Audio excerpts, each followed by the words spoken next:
Hey, I'm Alex Radcliffe from Board Game Co., and this is a list of 10 stocking stuffer board game recommendations, or just holiday gifts in general, whether it's Christmas, Hanukkah, whatever it is you celebrate. Here are 10 games I recommend giving to that potential gamer in your life, possibly. It depends on who you're buying for. All these games, honestly, I'm going to give you a list of 10 relatively affordable games that I think are great options for, like, the stocking stuffer category, but also you kind of have to know your audience too, so take this list with a grain of salt as we go through it, and yes, there are 11 titles on this list. It's been a while since I did one of my, top 10 lists that really have, 14 things instead. But we do have 11 here because I couldn't condense it down past 11 over here. So we're going to start with number 11, which is a little bit more specific, which is General Orders World War II. This is a relatively affordable, possibly the most recent addition to my collection from this list of games. This is a relatively affordable game from Osprey Games that's going to give you a 2-player head-to-head worker placement area control experience. The reason this is at my number 11 is, let's be honest, World War II is a little bit of a polarizing theme in general. It's a little bit more serious. We do have a World War II adjacent theme on this list. We'll get to that soon. But this is a slightly more specific in terms of the theme aspect of it. I think less holiday gift when I'm looking at something that's talking about General Orders, World War II, but it's actually a fairly light experience. Light in terms of the rule set and in terms of the accessibility, but it has a lot of strategic depth to it. The core game idea is that you are placing workers, these little commanders, out onto various zones in order to take various actions, moving from zone to zone, launching various artillery attacks, dropping your parachuted troops in there. You're trying to figure out different ways to get leverage over your opponent across 4 rounds of play. It teaches very easily. The strategic depth is off the charts. It's fairly affordable, which was a criteria for this list. In fact, by the way, several months ago I did a video of, top 10 games under $15. I'll grant you, 3 of these games on this list today do overlap with that, but in case you're looking for more suggestions and you missed that video, make sure to check that. I'll link to that down below in case you want to bump this video suggestion list from 11 all the way up to, I guess if you add 7, 18 different titles. Our number 10 on the list is going to be this slightly heavier than the other ones on this list, and I did try to keep these a little bit more accessible. This one has a bit more going on to it, but I think it's absolutely fantastic. It's Age of Civilization from Ice Makes Games.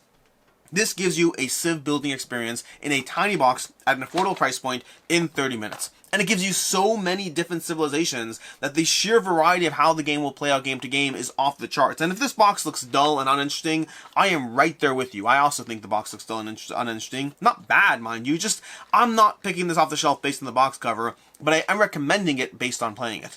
In the game, you're basically going to be going through the rise and fall of different civilizations. You're going to be drafting civilizations that you utilize across variable rounds of play. I think it's 6 rounds if I recall correctly, but you can only ever have 3 different civilizations across the course of the game, which means you are trying to time how long a civilization needs to last you and what it needs to do for you as you move from civilization to the next one, but having a degree of longevity to what lasts, what is a permanent impact, a legacy of the civilizations you've built. It uses a very simple action selection game, worker placement as well, although not really competing because you have access to the same spots, but slowly time is moving forward as you can predict and plan around how time and history will evolve as you plan around these different civilizations. It is absolutely fantastic. A little heavier than some of the games on this list. Probably the same weight class as General Orders. The other 9 are going to be a drop lighter, but make no mistake, this is not a list of 9 light games. There's strategic depth galore in these games. Just some have a drop more going on. I think Age of Civilization has a drop more going on. That's going to bring us to our number 9. And it's worth noting, for the most part, not in any large particular order. These 2 I think were at the end for a reason. But past that, these other 9 are just all fantastic games that will have different audiences, different people who it appeals to. But they're all fantastic, affordable stocking stuffer games. We'll go with our smallest one right now, which is number 9, which is Numbsters. Numbsters is a button shy game. One of my more recent findings from button shy. They actually have a great one, Ancient Civilizations, which I think is fantastic. Kind of the same vein of Age of Civilization, just smaller and more solo. But if you're looking for a different, slightly lighter game, Numbsters is going to have you covered. In Numbsters, the entire game is a play off the pun. Why was 9 afraid of 7? Because why was 8 afraid of 7? Because 7, 8, 9? No. Why was 6 afraid of 7? Why was 6 afraid of 7? Because 7, 8, 9. I can't even get the joke right, but I do know the rest of it. But in this game, Numbsters, you're basically trying to have cards eat adjacent cards. The 8 card is literally a card that's a mouth that's going to eat all the rest of the cards, but you have to follow certain rules as far as how you eat other cards, and your goal is to be left with just one other card, aside from the 8, left at the end of the puzzle. It is a solo game. It is up to you to manage your hand across this game, but it gives you a fun little puzzle and also a challenge, because once you master the game itself, it gives you this little challenge of trying to end with every one of the other 18 cards, or I guess other 17 cards. The 17 numbers outside of the number 8 are all going to try to end with that number left in your hand as you go through it. I think Numbsters is fantastic, very light, definitely fits in a stocking or whatever small little gift basket thing you're going for. That's going to be Numbsters from Button Shy Games. Number 8, we have Tranquility from Board Game Hub and Lucky Duck Games. Tranquility, they recently had Tranquility The Ascent. Unfortunately, that one's going through its own issues. I don't know if or when that one will ever deliver, but Tranquility, to me, is actually my preferred version anyway of those two games. And Tranquility is a solo or cooperative experience. I have a smattering of different games here, a few solo, a few cooperative, a few two-player, a few multiplayer, all over the place as far as what I'm trying to accomplish over here with this list. But this is going to be a solo or cooperative experience in which a variety of players, and I personally recommend 2 players as being the best player spot, but I think that 3 works well and solo works well, and even 4 works well. I think it goes up to 4. It goes up to 5 players. I don't think I've played this at 5. I may have played it at 4. I've definitely played it at 3. But either way, in this game, you're basically going to be laying out a grid of cards, and across 36 spots, you have 36 spots to place 80 different numbers. And if you're like, that math doesn't work, that's true. You're not actually placing all 80 numbers. What you are trying to do is you're trying to place the numbers in ascending order. So as you place cards in different spots, you're trying to plan around the fact that you only have a certain number of cards in your hand at any given time, so you're working with limited knowledge of what you currently have and when you'll find the cards that you need. Meanwhile, in order to place cards, you have to discard cards equal to the difference between 2 cards. Meaning, in other words, if I place a 34 next to a 32, that's a difference of 2, so I need to discard 2 cards to pay for that. But remember, you only have 80 cards to work with, but you have to get 36 cards out and pay the costs and plan around how it all works. And if you're playing with multiple people, you're doing it with limited communication, or no communication as it were. You can't talk, you can't do anything. All you can do is play and hope that your opponent, your teammate, intuits what you're trying to go for and what cards you were or were not likely to discard. It's a fantastic game, has a bunch of modules to go ahead and mix up the gameplay a bit, giving you some expansion stuff to do. I think it's absolutely fantastic, worth checking out, and a great late night, end of the night kind of game where you don't want anything too high pressure. You just want to sit there with your friends and see if you can place out 36 cards without losing. Then we have a solo puzzle over here. Actually, let's skip the solo puzzle and come back to it. Let's go with my second World War II game, which is Air, Land, and Sea Critters at War. Now, Air, Land, and Sea originally came out from Arcane Wonders as a World War II themed game. Some people didn't like it, felt it was a little bit too, World War II. I don't know. I'm fine with World War II, but I don't seek out those themes. But then you put adorable little critters on the cover, and now suddenly it's the exact same game, but it's all cartoonized, and suddenly it's not so scary anymore. It's all fun and charming and lovely, and honestly, just the visual pop of the colors. I like the art. I like the presentation. This to me is just a better version of the game because it's more to my aesthetic appeal of it.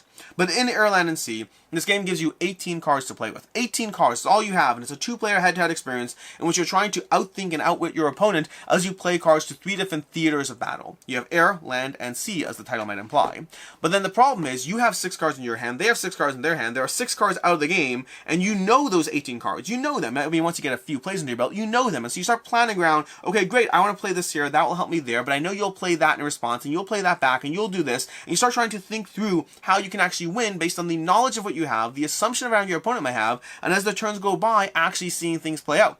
But that's not all, because the game has a mechanic where when you lose a game, you effectively give your opponent 6 points. If they win the battle, they get 6 points, and 12 points wins. You're like, that's 2 games, that's all it is. But no, not quite. Because in the game, if you retreat earlier, the earlier you retreat, the less points your opponent gets. And that means that you are facing this thing where you sit there, and as the cards get played, you start questioning, do I think I can win this or not? And if you don't think you can win it, an early withdrawal will mean your opponent benefits less from the win. That is a huge component of the game, a huge reason why the game, in addition to being good as is just better because they have that system where you have to try to basically play this poker game of bluffing or trying to figure out how much you can scare your opponent off in order to win versus how much you're actually likely to win yourself. Fantastic experience, one of my best 2-player games, and Air, Land, and Sea Critters at War. There's also an expansion, standalone expansion, Spies, Lies in the Skies, Flies, Lies in the Sky, something like that, but there's an expansion as well. I like the base game a little better. They're both absolutely fantastic, and yes, you could mix them together as well. Then we have Splito from 25th Century Games. This is a great game for larger groups of people. You want a minimum of 3, but ideally I'd recommend this at 4+. 3 will function, 4+. I believe there's a 2-player mode as well. Nope, there's no 2-player mode, at least not on the side of the box there isn't. But minimum 3, I really recommend 4, but 4 plus, even 5 plus if you can manage. But this is a great game for when you have 20 minutes and a large group of people and a very small rule set. In Splito, you're basically working with your opponents next to you. And I call them opponents, not teammates. They are your opponents. But you're working with the player to your left and your right as you build a pool of cards that hopefully scores as many points as possible. But then you're trying to get your points times the other points, which means you're effectively trying to balance the two sides of what you build in order to maximize your score, because you're going to multiply those together, which is an important part of actually trying to win, which basically means the players who have built the two most balanced sides are going to win. Well, not most balanced and high scoring as well. Both those things at the same time. But that means you're trying to work with your opponents. They are opponents, you just happen to have a partially shared goal, because I want this to be as high scoring as possible, so do you, but I want this to be as high scoring as possible, you don't. And at least an interesting puzzle of how you pass cards to your opponent to help build your pools of cards to score as many points as possible. And every card is either functioning as a goal or accomplishing a goal, meaning either you're drawing a card that says, hey, you should have 3 4s there, or you should have 3 of this color, or whatever it is as far as a goal, but maybe you're playing a orange 4, and that's accomplishing your goal for orange cards and your goals for 4. Maybe it's accomplishing your goals for having 3 different colors. Whatever the goals are, as you play cards, it's either more goals, which are worth points, or accomplishing goals, which is how you satisfy the goals and get the points. But you're trying to do that as you place cards into each side of your tableau. It's really well done. Plays off the same concept of Between Two Castles and Mad King Ludwig, or Between Two Castles in general. To me, this is the fastest, simplest version of that system. This is the way I like that. I like my best iteration of the system of work to build 2 scoring piles with people who are effectively your teammates. This to me is the best version of it, because it takes that mechanic and just distills it to a fast-moving, easy-to-play game. Then we have Marvel Remix. Great for anyone who's looking to get into board games, but, you know, Marvel IP might pull them in a bit more. Marvel Remix is based off the game Fantasy Realms from, I believe, from WizKids, actually. It's based off the game from Fantasy Realms from WizKids.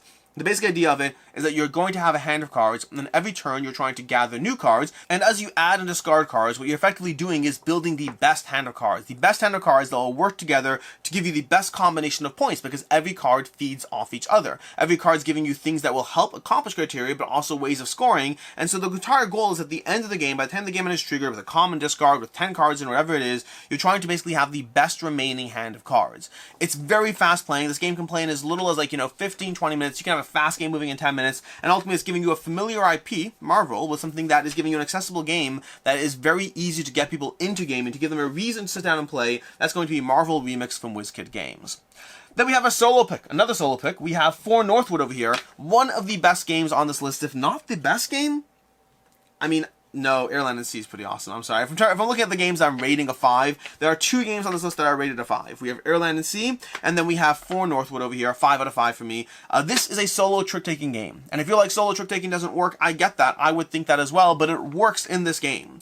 In the game, in For Northwood, you're effectively going out to make peace with these kingdoms, or to negotiate with these kingdoms, and to work out some sort of, I don't know, just trying to work with these kingdoms over here, but you're doing so by engaging in different tricks against these kingdoms. And every kingdom is going to give you a different realm of the amount of tricks you need to win in each area, and you have 4 allies that give you special powers you can utilize to help you accomplish those tricks. But as you make peace or ally with these kingdoms, you earn allies that you can use in future rounds in order to be able to have the best tools, the best set of abilities that you can utilize to ensure that you can actually win and lose the right amount of tricks in every single kingdom. It is an amazing puzzle. I think it's incredibly well done. I think it gives you a solo challenge. It gives you a scenario book as well. That the scenario book gives you, more ways to have slight rules adjustments and specific ally combinations to start with. So variable, so well done. One of my favorite games from 2023. I'm not even sure if it's a 2023 title officially, but I played it in 2023. That's going to be For Northwood, a solo experience, and an absolutely amazing game. Then we have over here an adorable little cat-in-the-box game. This is another trick-taking game. So you've got two trick takers over here. We have Cat-in-the-Box, a quantum trick-taking game. This is coming to you from Bezier Games over here, and this gives you a game that's just based on the whole idea of Schrodinger's cat. Either something is alive or is dead, or it's both at the same time until you know. And it does that by giving you a hand of cards. We have to play a trick-taking game. The problem is you get to define reality as you go. You get to create reality as you go. And so what you do in the game is you're going to sit down, you're going to play a card. And when you sit down and play the card, you can say, oh, by the way, you see this is a 7? I know it's a black 7, but I'm going to say it's a blue 7 because all the cards are black. But you can say this is a blue 7. Players can sit there and just define the values, not the values, the suit of their card as they play them. The values are predetermined, but the suit you can make up. But the problem is, once the blue 7 has been played, no one else can play a blue 7. You track that in the little central board. And at any given point, you can say, oh no, I'm out of blue. Looks like I'm playing the trump suit and I'm going to win this trick over here. The problem is, if you say you're out of blue, you have to stick with that for the rest of the game. You are out of blue. You define reality. You create reality, but you have to adhere to the rules that you are creating as you go. Cat in the Box is an absolutely fantastic experience. A little bit of a mind game, but also a trick-taking game. Works well at a variety of player counts. Highly recommend that one. All these games I highly recommend. Then we have over here, That's Pretty Clever, which is going to be our resident roll and write for the day. That's Pretty Clever is still one of my favorite small box, accessible, affordable games in the roll and write line that just gives you an incredibly good experience as you check off different boxes and just cascade outwards and score more points. And the good news is, if whoever you're buying these games for, if they have That's Pretty Clever and you want to get something else, well, there's 2, 3, and 4 in the series. I haven't actually played 4 yet, but I've played 2, it's good. I've played 3, it's better. To me, my current order is 1, 3, 2, but I haven't played 4 yet, so I can't comment on that. There's even That's Pretty Clever for kids if you really want to go out there and start getting your kids into these roll and write games. That's Pretty Clever is a cascading roll and write in which you're basically going to be trying to earn bonuses that cascade into other bonuses that give you more and more bonuses, and you start off thinking you're not going to get a ton done, but by the time you get to the end of it, you've gotten far more done than you ever thought you'd be able to. It is a rewarding system, and one of the reasons I've fallen in love with roll and writes. And then we have Arboretum over here. Arboretum is not one that comes out that often over here, but it's so charming and it's so lovely and it's so easy to teach while also being a little bit of a mind game to actually play or play well. You see, in Arboretum, you're basically creating these chains of trees. The art looks beautiful to begin with, so offhand it looks great. We are playing these cards over here, and you're going to be trying to create chains of trees, chains of numbers, and you score points for starting and ending in your same tree color. You score more points having all the cards in your same tree color, but you're trying to build these interweaving arboretums, interweaving chains of trees as you lay down cards into a central grid that's your own little puzzle.